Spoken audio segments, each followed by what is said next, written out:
Good morning, guys. My name is Anto Philip, and my my story. Let's see. Okay, so that says, uh,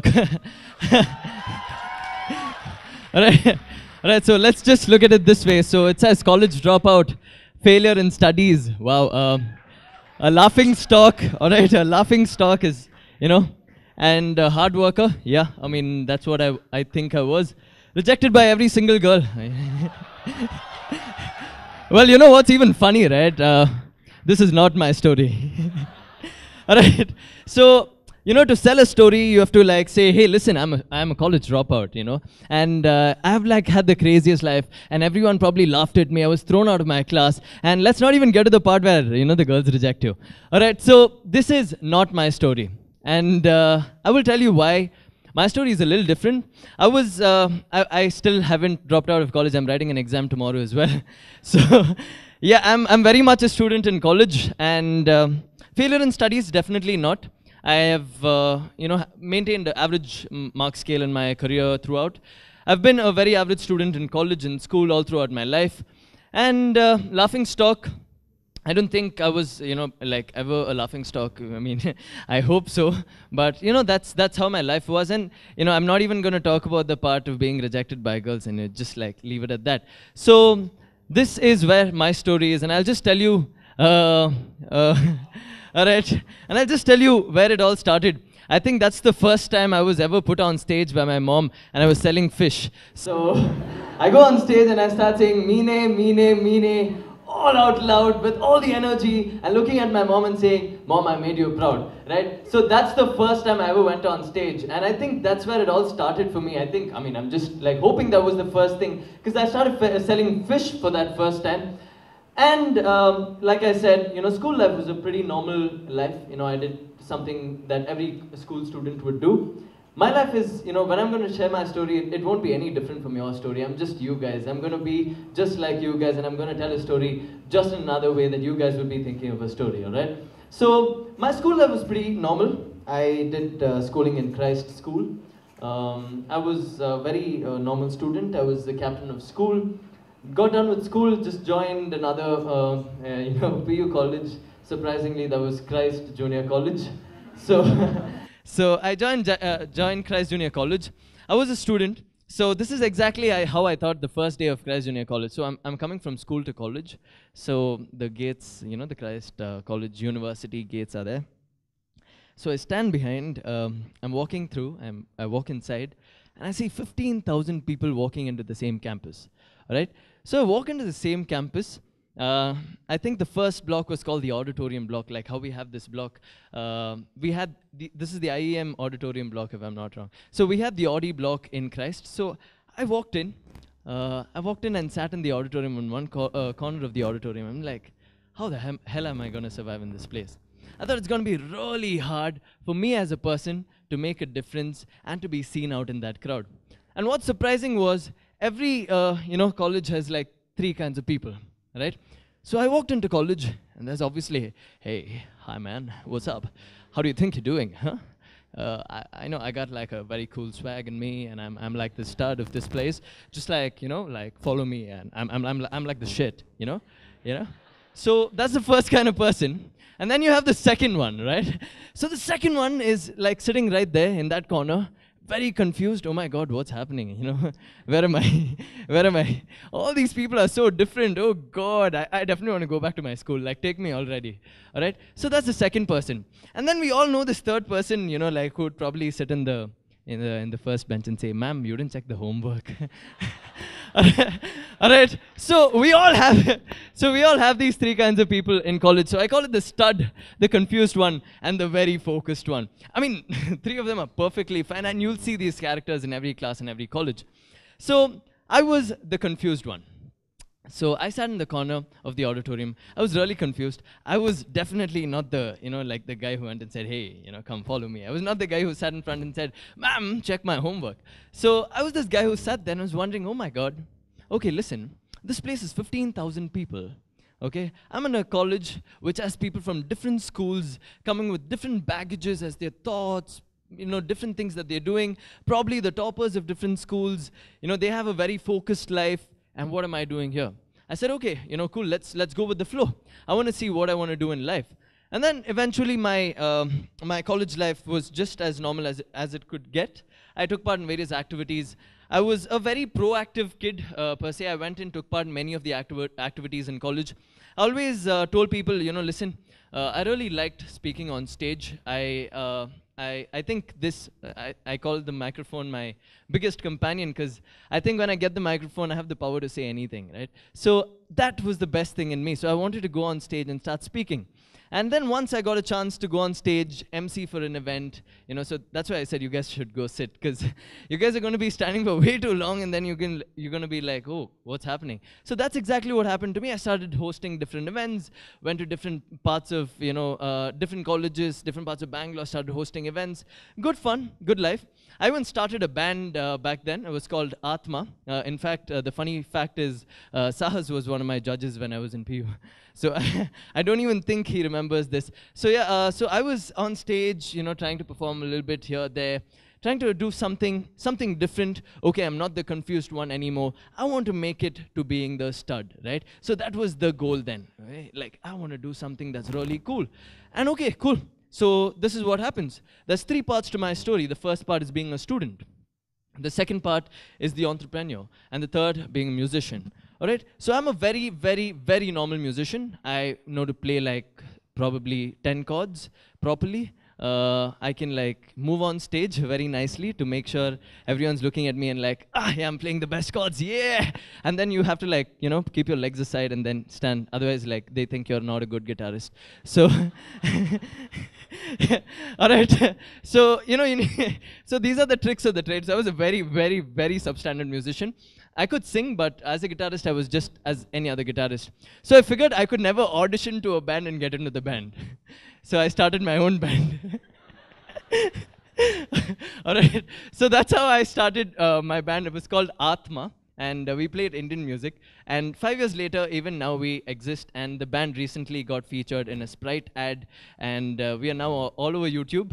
Probably the next time you go on YouTube and like click on a small video, you might like get me as your ad. So don't skip me already. Yeah. So just keep it at that. So that's the musician part of me, right? So PU got done, and I was like, okay, cool, PU done. Now let's do something in degree. So surprisingly, I ended up back in Christ University doing doing degree. So believe me, 16 years in Christ in the Christ culture is saying something. It's like you'll probably do your schooling in Christ, then come back to Christ PU college, then go to Christ University, then do your PG in Christ, then get married to a Christite, and then come back to Christ and teach, then send your kids to Christ. Oh my God. It's a whole new process altogether, right? So this is exactly what I was thinking, and I'm like, okay, not much I can do. Okay, it's like the second best or the third best college in India for commerce. Cool. Let's get into Christ University BCom honors program. Again, the same guy, the same confused guy. Probably now a little different because I knew the PU crowd. So, among the PU crowd, you're walking, you have some friends and like you're like a little bit of a stud, and then you like walk in, it's all peaceful, it's all nice. So you walk in, and then degree has another 15,000, like the entire campus has about 15,000 people in campus. So the PU was only 2,000 to 3,000 students per se, but the degree had more students of like different, I'm sure if you guys have seen Christ University, it has a lot of people and very little space. So this is what was happening. I got into Christ. I was really excited, and I thought, okay, probably, this was the time when everything was like at the best. Like all the entrepreneurs were getting all the craziest fame. They are killing it. They are the guys that everyone wants to date. So that's what's been happening in that stage of my college life. So I was very excited as a student to go ahead and do something different. But the funniest part is that was the only thing which was not different. Like everyone wanted to be an entrepreneur then. So I was wondering, okay, what do I do now? I was really excited about having bands on my hand. Like I wanted bands on my hand. But I didn't want Livestrong bands. It was like, okay, there's something different. I wanted to do something of my own and personalize and customize it. And this was happening throughout, like different t-shirt companies had already come up and like done the entire thing of customizing t-shirts, right? That included Alma Mater, Your Design, different other companies coming and doing this in big, large scale, right? So I was like, okay, maybe, this won't work because people won't really, wear bands anymore because the Livestrong phase was over. And I was standing there, I was thinking, okay, but I really wanted a band which had Christ Tite on it or Christ University on it. And that's the only reason why, the Big Band Theory came into existence. Like, genuinely not because I wanted to sell more bands to other people, but because I wanted a Christ University band. So I went around searching for different vendors, different people who would probably make these bands for me. And I was wondering, okay, like, listen, if you can make me one band, that'll be more than enough. I just want a band for myself. I searched all around Bangalore, I searched all around India to find a person who'd make a band, and there was none. All right. So finally, I go to this place in Pina in Bangalore. I was passing by this place, and this guy had a silicon factory. I asked him, buddy, can you make a band? He said, I don't do that, but I can give it a try. So he made a band. It was a printed band. There's a different type of band called the debossed bands. So there are debossed bands which have the imprint and the normal printed bands. I said, okay, fine, just give me the printed bands. I just want to see what it is like. And I thought, okay, I asked 50 friends of mine, do you like wearing a Christ University band? That's the funny part. I mean, they definitely said no. I don't know why. I don't know why, but I was like, okay, maybe they don't want it. But I changed it and asked Josephites, hey, listen, do you want to wear Josephite bands? Everyone said yes. Everyone said yes. I was like, oh my God, now it's the college. It's the people in that college. I made, I made 500 wristbands for Josephites. And what happened after that is very funny. I made 500 Josephite wristbands, sold out in the first 5 hours. It was crazy. Everyone wanted the Josephite band. The Josephite band order became 1,000. It went on to become 5,000 pieces of Josephite bands, 10,000 pieces of Josephite bands, and it was insanely crazy. I thought, okay, this is going to be a good business. Now what happened was, at this time I said, okay, I can't get the bands from someone else. I need to do something. I need to start the production on my own. Right? So this is when I went and spoke to a couple of guys in the industrial space and said, listen, can I have a small space in your factory that I can like take and have my machinery put? So I said, with the little money that I made here and there, I told I had a mentor. He said, okay, listen, go forward, do it. Let's see what will happen. So we got the small machinery, we got it, we placed it at the place. We had a small factory for ourselves, a part of the factory for ourselves. So we said, okay, we got a guy and we made another 5,000 bands, right? Which included bands that we made for, Harvard and, different other. This was made for Harvard, MUN, all right? So it was pretty crazy, and we were like, okay, this is not just colleges. We started making bands for different concerts, Avicii, that, this, Babaji Ka Tullu, what not, like everything in the world wanted like a band now, all right? So I was like, okay, cool, it works fine, good idea, people want the bands. And the only advantage, I'd probably say, I was not a very, it was not a very novel idea. Like, I didn't come up with an idea that no one could. But I definitely had the first mover advantage. That is the only thing that I had. It's just because I thought I had to take the jump right then and there. Rather than waiting for a little long and thinking, oh my God, is this idea actually viable, right? Maybe I will like not do this in another 2 more years. I'd probably stop this then. But I thought that particular moment was the right moment to start. And ladies and gentlemen, this is exactly where we reached right now. We sold 180,000 bands, making it to the biggest, sales of wristbands in India. So we got the opportunity for making bands for different events, concerts, corporates. Almost all the shows, all the different shows had a tie-up with us. It was insanely beautiful to have a business like this. But this is when I figured, these were the couple of articles that came. I don't genuinely have as many as articles as Ms. Sharman Ali showed, but I have like 2. I'm happy. yeah. I'll get there soon, hopefully. Yeah. So yeah, the problem was almost every other person. Now, this was happening in the startup ecosystem in Bangalore. Bangalore became one of the best startup spaces in India, all right? So almost every second person had the desire, had the idea, and insanely beautiful ideas to come up and start something.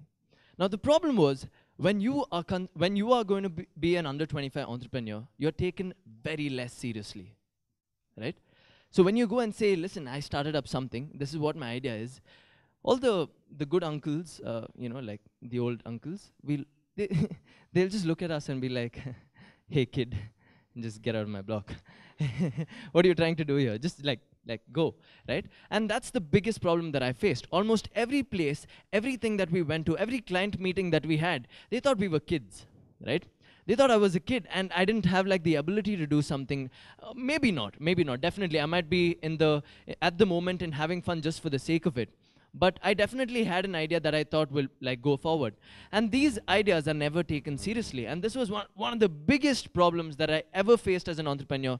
And I was sure that every other under 25 entrepreneur was facing this. All right. So, which included all of these college dropouts, laughing stocks, and all of them. Right. So, it was insanely, like for me, it was the biggest problem that I ever faced was to be accepted by these investors, clients, to actually listen to you and like give heed to what you're talking.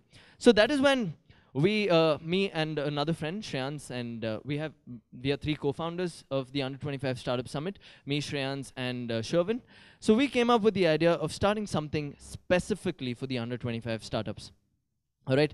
So I'm really excited to see how SAS Live has taken shape, because I know how much hard work has gone into this. Because last year when we did our first event for the Under 25 Startup Summit, we had about 100 plus startups who came over. We gave them the opportunity to meet and connect to different mentors, investors, network with the other startups, and create a community which is as strong as themselves to bond and be behind them whenever they're going to fall. And that is exactly what we wanted to make. We wanted to create stuff that matters. And that is when we came up with the idea of the Under 25 Startup Summit, bringing all the startups together. And this was our first chapter. We had about 100 plus startups, 8 speakers, and 200 plus cards exchanged. All right, so we had all these startups come together, discuss their stories, tell what they wanted to do, and we created stuff that matters. And I realized this is exactly what I wanted to do. Right? So because many people, many different startups, not just in Bangalore, in Hyderabad, Bombay, and other places called us and said, "Listen, why can't you have some of these in our, one of these in our city?" And we said, "Okay, cool. We'll probably give it a try."